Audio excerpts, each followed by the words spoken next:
Hi, this is Dr. Gregory Sadler.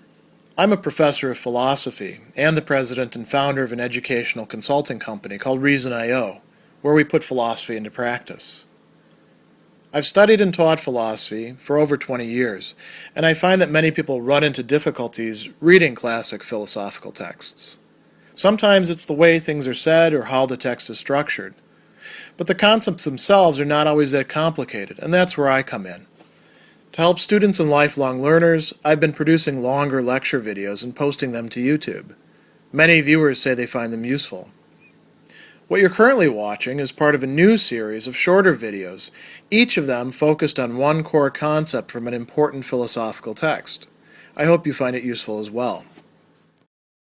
In Book 11 of Marcus Aurelius' Meditations, we get a really chock-full passage in chapter 18 listing off, at least officially, 9 gifts from the Muses that are remedies for anger and other kinds of being upset.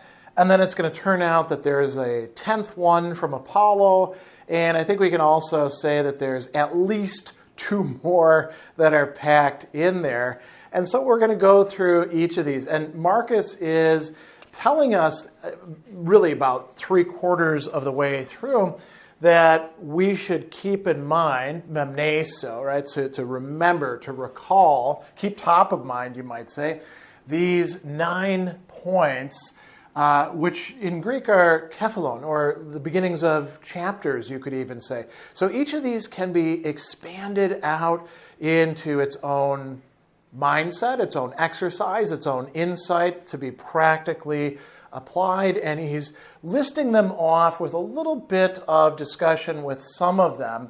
And we should keep in mind each of these 9 points. Why 9? Because there's 9 muses, and so the muses are said to, put ideas into people's heads.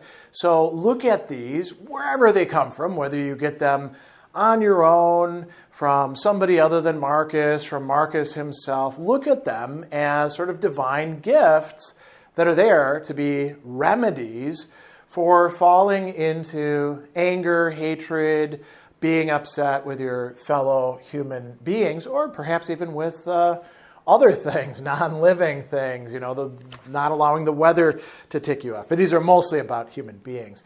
So the first one, he talks about my relationship, schesis, with others. So the ways in which we are arranged in relation to each other. And what is that? Well, we can talk about like emperor and subjects, but he says we came into the world for the sake of each other. That's part of what it means to be a human being from the Stoic perspective. We're not just individual isolated beings that can do whatever the hell they want so long as they don't transgress anybody's rights. No, we are more positively here for each other.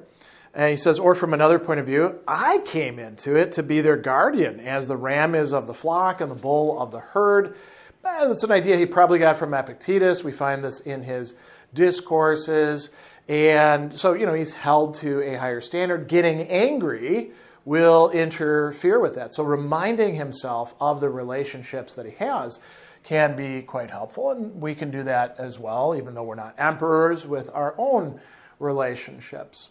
The second, he talks about how, people are driven by their beliefs, their dogmata, what it is that they think about things. And so he says what they're like eating, when they're at the table, what they're like in bed, how proud they are of what they do. And all of this is a matter, again, typical Stoic doctrine, of what it is that these people are thinking. So if they screw up and tick you off, that's because they're doing the things that are, in accordance with the way in which they see the world. The third is kind of related to this. So he says, if they're right to do this thing that bothers you, then you have no right to complain. You shouldn't get angry at them. Actually, don't even complain about what they're doing. Don't raise a fuss. But if they aren't doing the right thing, then you need to remind yourself about certain things that pertain to people doing the wrong thing. What are they? they're doing it involuntarily or out of ignorance. They're not doing it just because they choose evil for its own sake. And he says, all souls are prevented from treating others as they deserve, just as they're kept from truth. How? Unwillingly. Nobody wants to be in the dark. I mean, you could say, well, wait a second. What about people who deliberately choose bad information sources to confirm their biases? Well, that's because those dummies actually think that's the right way to behave. So on some higher level, they're mixed up about what's actually true. They're suffering from ignorance, or they're being driven by their emotions. Well, they're being driven then by something that is not up to them to a large extent. So he says this is why people resent being called unjust or arrogant or greedy. Any suggestion they aren't good neighbors. They don't like that because they think that they're actually doing the right thing. So if you can keep that in mind, even though they are doing the wrong thing, then you don't have to get angry at them as a result. The fourth one, Marcus reminds himself that you too sin. If we want to translate hamartanes, the word for sinning or making mistakes or falling into error, you also do that kind of stuff. And, somebody might respond and say, well, I don't do exactly the same things as other people. He says, well, there's some you've avoided, but you still have the potential, right? So you didn't sleep with your neighbor's wife, but you could have. You could have been seduced. You didn't embezzle from the till, stealing some bills. Well, you didn't have the opportunity, but you could have. That's not beyond you, right? We all can screw up. And he says, even if cowardice kept you from them, or fear of what people would say, or some equally bad reason, so you didn't do the wrong thing, but that doesn't mean that you're not capable of doing the wrong thing. So, be a little bit more forgiving or understanding towards other people who do, in fact, fall into error and do the wrong thing. He also says, speaking of mistakes, and this is number 5, you can't always be sure that what the person is doing is actually a mistake. It could be a mistake from one perspective, but not from another. He says a lot of things are means to some other end. You have to know an awful lot before you can judge other people's actions with real understanding. So a prime example of this would be people who've suffered some terrible trauma and they've got an unproductive way of dealing with that. And you look at them and you're like, they're choosing to do the wrong thing. And you can say, yeah, okay, they are choosing to do the wrong thing on some level, but they're doing it as a coping mechanism. It is a means to an end of not feeling like crap or not having to deal with horrible memories or pick whatever else you want. We don't actually know what ends are being served until we get to know the person quite well. So, we don't have to take it personally when they do things that we think in general are wrong. The next one, he says, when you lose your temper or even feel irritated, right? So when you're getting angry, remind yourself that human life is pretty short. Think about the years and years and years when we didn't exist, the years and years ahead when we won't exist, and this little brief moment of perhaps 80 years that we get if we're lucky. And that helps put things into perspective. Those people that you're angry with, they could die tomorrow. You never know whether you're going to have a chance to actually, guide them to the right way or be reconciled with them. Maybe it would be better not to get so angry with them. He says, before long, all of us will be laid out side by side, corpses in the, catacombs or cemetery or funeral pyre, pick whatever else you want, right? So that can be quite helpful.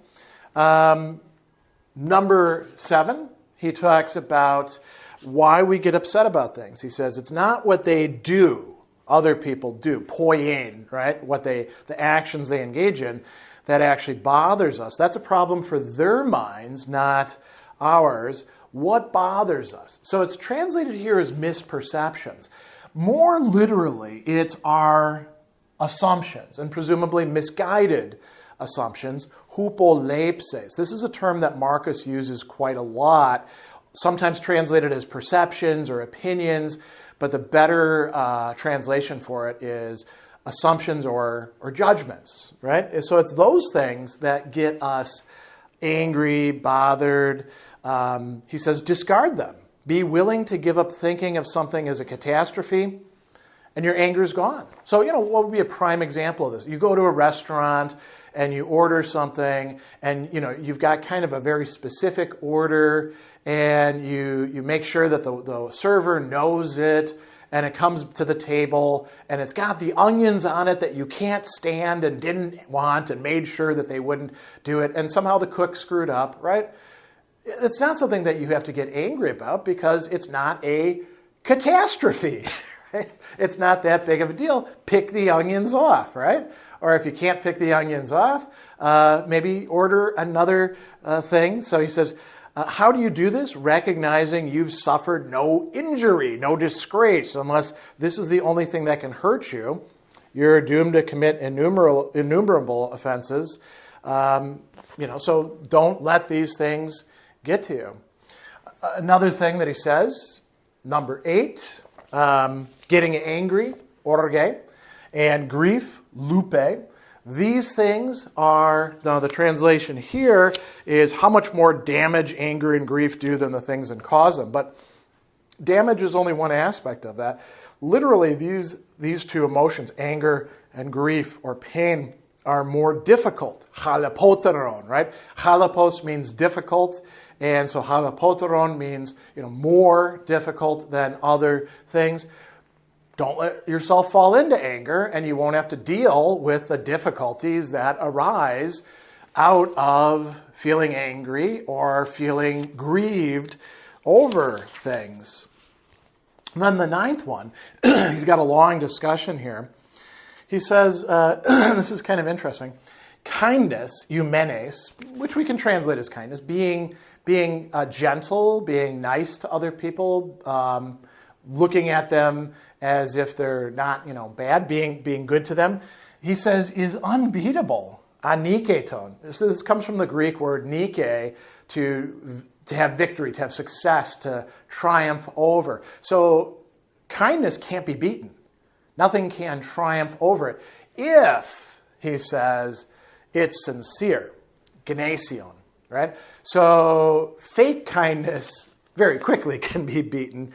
He says, not ironic, not an act, and the not an act there is translating, hypocrites, right? It's not what an actor is doing. So he says, what can even the most vicious person, the hubristic person, do if you keep treating him with kindness and gently set him straight if you get the chance, correcting him cheerfully at the exact moment he's trying to do you harm? No, my friend, that isn't what we're here for. It isn't me who's harmed by that. It's you. You're hurting yourself. And show him gently and without pointing fingers that it's so, that bees don't behave like this or any other animals with a sense of community. And notice what else he says. Don't do it sardonically or meanly, but affectionately with no hatred in your heart and not ex cathedra, not from up on top or to impress third parties, but speaking directly. So if you can talk to somebody in the right way, now you don't control their own reactions, but it makes it much more likely that they can hear you and realize that they're doing themselves damage, injury, a disservice by being bad to you. By being kind to them, you create a situation where there's some space for them to start doing things right. Now, Marcus is going to say a few more things, which will, count as number 11 and number 12. But towards the end, he actually says, oh, here's another thought from Apollo, right? So we got 9 Muses and Apollo. And what is that? This is a very good one. To expect bad people not to injure others is crazy. It's to ask the impossible, right? So don't have unrealistic expectations about bad people, phalos in Greek, covering a wide range. Everything from like people who are kind of screw-ups to the completely vicious and awful people and everything in between. They're going to behave the way they're going to behave. And part of that is a product of, what it is that they think and the mistakes that they make in their judgments and ideas. It's silly to expect that somebody who hates you is going to treat you nice, right? And he goes on and he says, to let them behave like that to other people, but to expect them to exempt you is arrogant. Now, he's talking to himself as somebody who does have, a lot of authority and power and prestige. He says that's the act of a tyrant. So if they're going to act like jerks to their peers, to people below them, they're going to act like a jerk to you, too. And to expect them to not do that because you happen to be the emperor, kind of unrealistic. For the rest of us who are not emperors, well, maybe we have to be even more realistic about this. I mentioned there's 2 other points that he's going to make, and maybe people would number these differently so that there's a 13th, but I think it's good to say that there's 12. So he says, along with not getting angry, orgizein, at other people, try not to pander or flatter them either. Don't be a kolax, a butt kisser, as we say, or brown noser, right? Both of these, he says, are forms of selfishness. Koinoteta. So koinos means common or, together. And so these are ways in which we set ourselves apart from everybody else. So selfishness in the sense of treating ourselves as if we're just the individuals who matter and we're not connected to other human beings. So we should avoid anger, and we should also avoid flattery, and we can remember that these are forms of selfishness. And then he says, both of them will do you harm, both kissing people's butts and being hostile to them, getting angry, taking offense.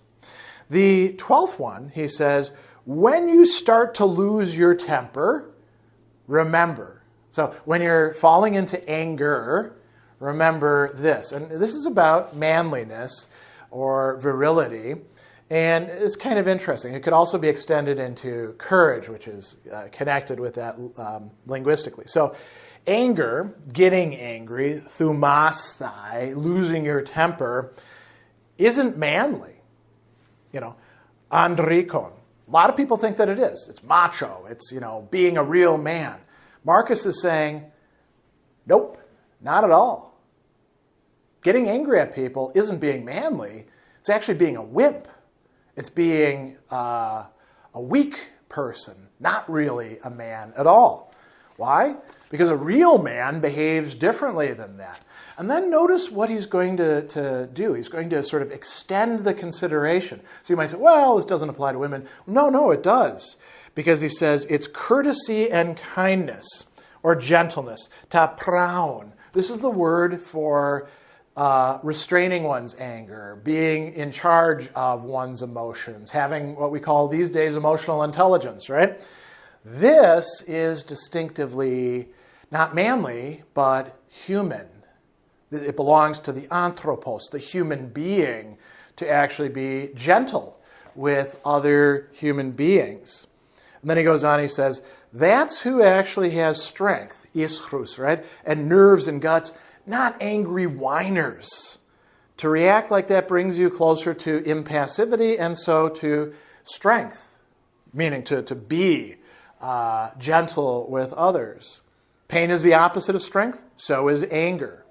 Both are things that we suffer from and yield to. So if you want to be a real man, you need to get your anger under control, Marcus is saying, to himself and to us. And if you want to be a decent human being, well, you have to go beyond just controlling your anger and actually show gentleness, restraint, kindness to other people. So these are, 12 different considerations that might help you to control, understand, deal with your anger. Marcus is, of course, addressing these to himself, but we are so fortunate as readers that we have this nice listing with all of these, and I would say practices that reinforce each other. You do these, and you will ideally be less and less of an angry person over time.